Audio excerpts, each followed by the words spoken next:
السلام علیکم ورحمۃ اللہ وبرکاتہ۔ الحمد للہ رب العالمین والصلاة والسلام علی سید الانبیاء والمرسلین وعلی آلہ وصحبہ اجمعین ومن تبعہم بإحسان الی یوم الدین، اما بعد۔ بسم اللہ الرحمن الرحیم۔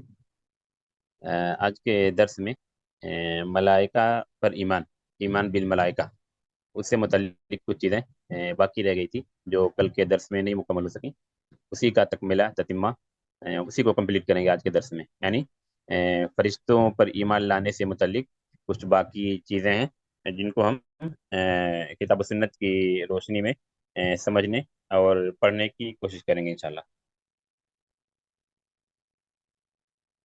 کل کے درس میں فرشتوں کے چونکہ فرشتوں کے تعلق سے ایک بات کلیئر ہے کہ وہ ان کی تخلیق کس چیز سے ہوئی ہے۔ فرشتوں کی تخلیق کا مادہ کیا ہے؟ فرشتے کس چیز سے پیدا ہوئے؟ نور ہے۔ یعنی دوسرے لفظوں سے ہم کہیں کہ وہ نورانی مخلوق، فرشتے نورانی مخلوق ہیں۔ تو ان کے جسم کیسے ہیں، یہ ساری چیزیں مجہول ہیں، ان کا تعلق غیب سے ہے، غیبیات سے ہے۔ البتہ جو چیزیں نصوص میں کتاب و سنت میں ثابت ہیں ان کو ہم ثابت مانتے ہیں، باقی چیزیں کو ہم ایمان لاتے ہیں کہ وہ نور سے پیدا ہوئے ہیں، نورانی مخلوق ہیں، رب کے سب سے قریب رہنے والے ہیں۔ باقی ان کے جسم کیسے ہیں اور کیا کیا ہے وہ ساری تفصیل ہم نہیں مانتے۔ ہاں، ان کی عبادتوں کا تذکرہ، ان کی تسبیح تحمید کا تذکرہ، تو وہ کچھ چیزیں پڑھیں گے۔ کل کے درس میں ملائکہ کے جناح، بازو یا پر کے تعلق سے گفتگو ہوئی تھی، اور قرآن کی آیت جس میں بہت مشہور ہے سورہ فاتر کی پہلی آیت بتائی گئی، اور حدیث سے کچھ حدیثیں بتائی گئی تھی۔ آج کے درس میں ملائکہ کے جسم یا ان کے باڈی کے تعلق سے دو اور چیزوں کا اضافہ کریں گے۔ ایک تو ملائکہ کے دل کا، ملائکہ کے لیے دل کا ثبوت، قلب، جس کو عربی میں کیا بولتے ہیں؟ قلب۔ ہاں، ملائکہ کے لیے قلب یعنی دل کا ثبوت، یہ سورہ سبا کی ایک آیت ہے، اور عموماً کوشش کی جاتی ہے کہ جب ہم آیت پڑھیں تو اس کی تفسیر یا اس کی توضیح حدیث سے ہو جائے، کیونکہ یہ ایک طریقہ ہے تفسیر کا کہ تفسیر قرآن کی تفسیر آیت سے کی جائے، اور آیت کی تفسیر حدیث سے کی جائے۔ تو یہ بھی ایک اصول تفسیر میں انشاءاللہ کبھی پڑھیں گے وقت رہا تو جہاں جہاں بھی وقت ملتا ہے تو کوشش کرتے ہیں ہم اس چیز کو بھی سمجھتے چلیں، اس چیز کو سمجھتے چلیں۔ تو جو چیز سمجھنے کی آج کے درس میں ابھی کہ ملائکہ کے لیے قلب یا قلوب، دل کا ثبوت، ان کے دل بھی ہیں، اللہ تبارک و تعالیٰ نے ان کے دل بھی بنایا۔ سورہ سبا کی آیت نمبر 23 پر آئیں، سورہ سبا،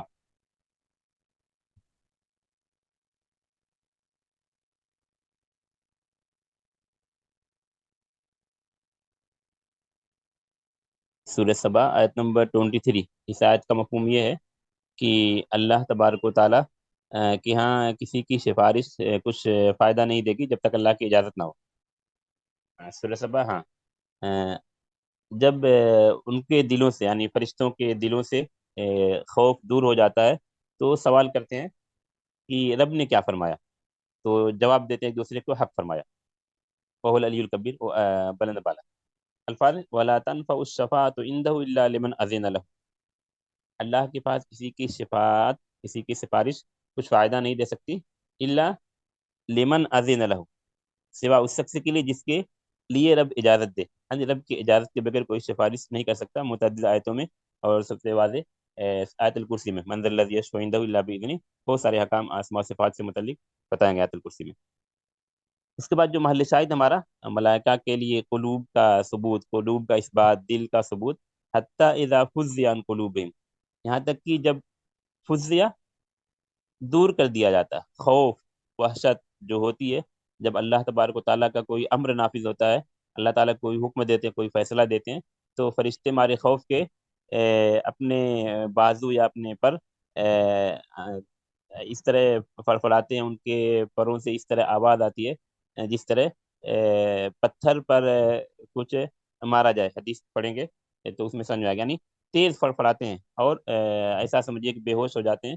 جب ہوش آتا ہے تو پھر سوال کرتے ہیں ماذا قال ربک، حتی اذا فزع عن قلوبہم، جب ان کے دلوں سے خوف وحشت ختم ہو جاتی ہے افاقہ ہوتا ہے تو یہ سوال کرتے ہیں ماذا قال ربکم، تمہارے رب نے کیا فرمایا، رب کا کیا حکم آیا، رب نے کیا فیصلہ کیا، کیا آرڈر دیا، قاد الحق، سب لوگ کہتے ہیں کہ اللہ نے حق فیصلہ فرمایا۔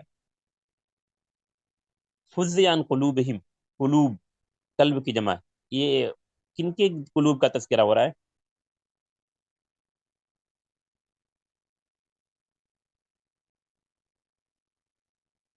ہاں، فرشتوں، فرشتوں کے قلوب کا تذکرہ ہو رہا ہے، فزع عن قلوبہم۔ حدیث سے اس کی اور وضاحت ہوتی ہے، تو یہ اس آیت میں، سورہ سبا کی اس آیت میں اس کی جانب اشارہ ہے، حتی اذا فزع عن قلوبہم۔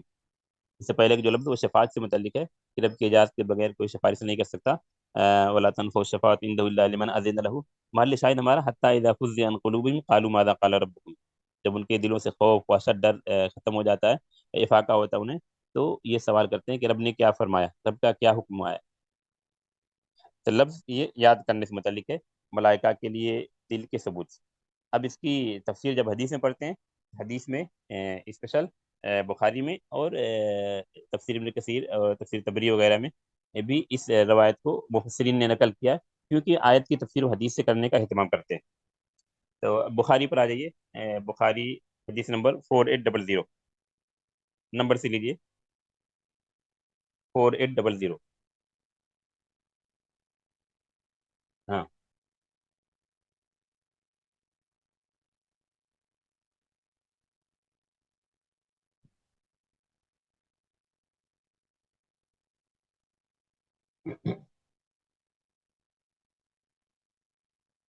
یہ حدیث جو بھی آئے گی بخاری کی، یہ اسی کی شرح ہے۔ ہاں لیجیے، اس آیت کی مزید تفسیر کرتی ہے یہ حدیث، اس لیے جن مفسرین نے اس بات کا اہتمام کیا ہے کہ قرآن کی آیت کی تفسیر آیت سے، آیت کی تفسیر حدیث سے کی جائے، تو ان مفسرین نے اس حدیث کو اس آیت کی تفسیر میں ضرور ذکر کیا ہے۔ تو ہم تفسیر میں نہ پڑھ کے ڈائریکٹ حدیث میں پڑھنے کی کوشش کرتے ہیں بخاری میں۔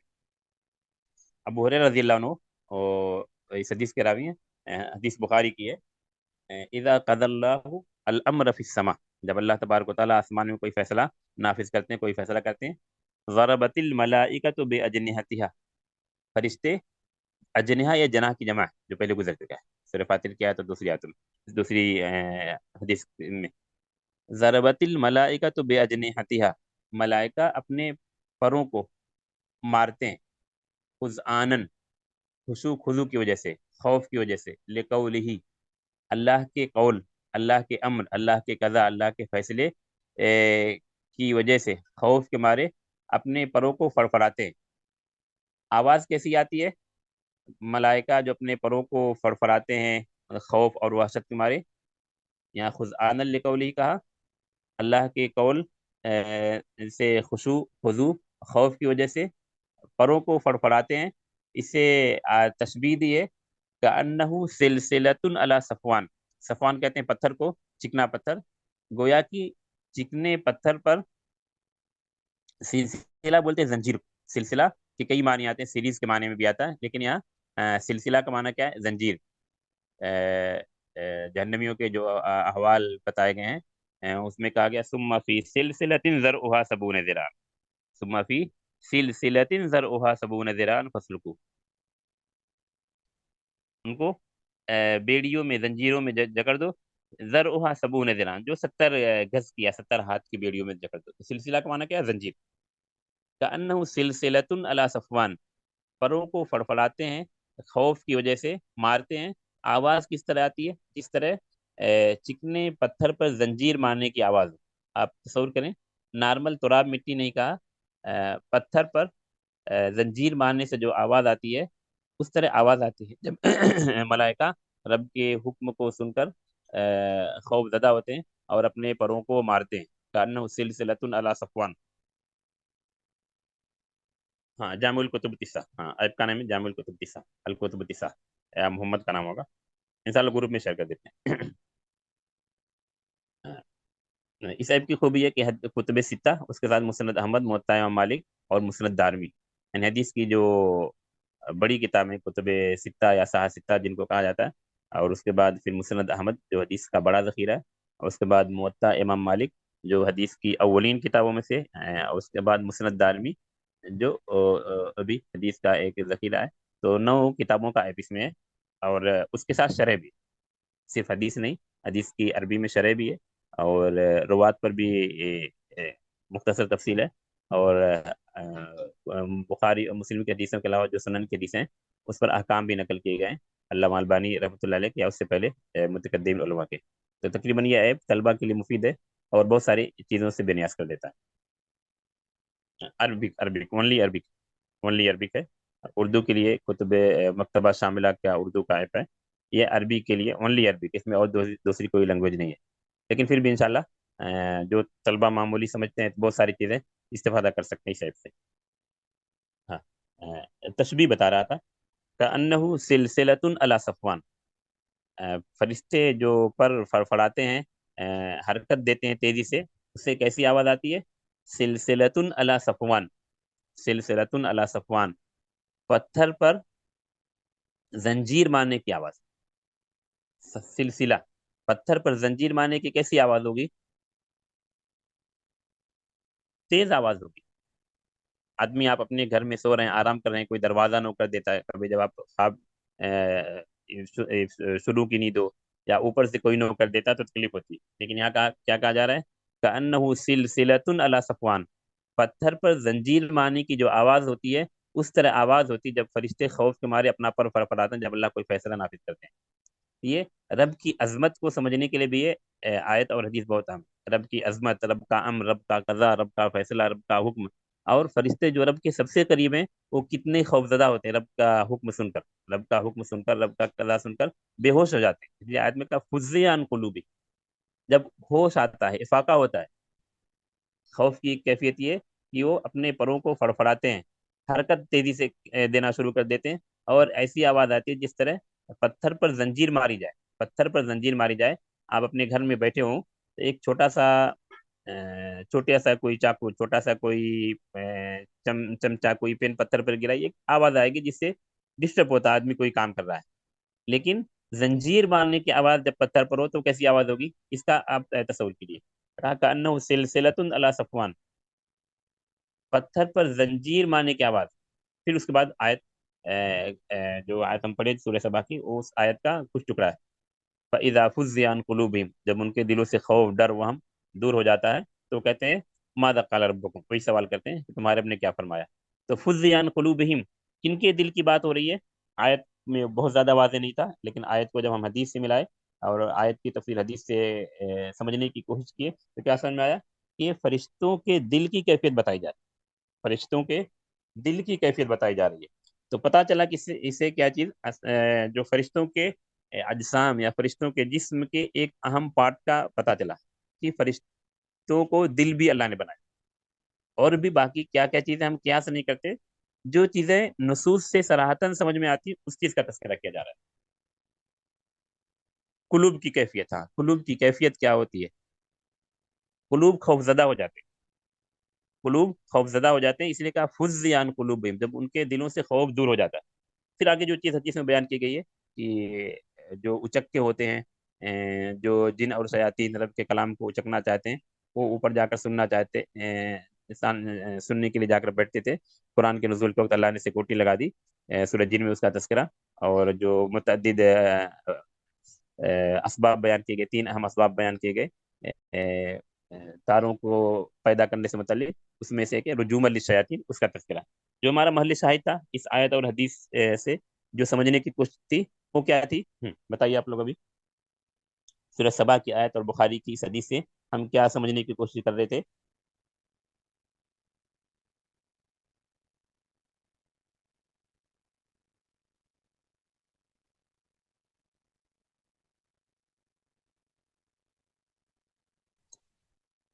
ہاں، فرشتوں کے دل بھی ہیں، فرشتوں کے پاس بھی قلب ہے، ہاں، صحیح۔ اب اس قلب کی کیفیت کیا ہے؟ ہماری طرح آپ کی طرح نہیں، ان سب کو ہم بیان نہیں کرتے، یہ کیف موجود، یہ غیب ہے، غیب ہے۔ اس کے لیے اللہ نے کہا کہ ان کے پاس دل ہے، ان کے دل خوفزدہ ہو جاتے ہیں، آیت میں بھی بتایا اور حدیث میں بتایا۔ ہم یہ مانتے ہیں کہ قلب ہے، وہ کیسا ہے نہیں جانتے، یہ ساری چیزیں مجہول، الکیف مجہول، غیب ہے۔ غیب سے متعلق جتنی چیزیں نصوص میں بتائی گئی ہم اتنا ہی مانتے ہیں۔ تو یہ ایک چیز رہا کہ الملائکہ کے دل میں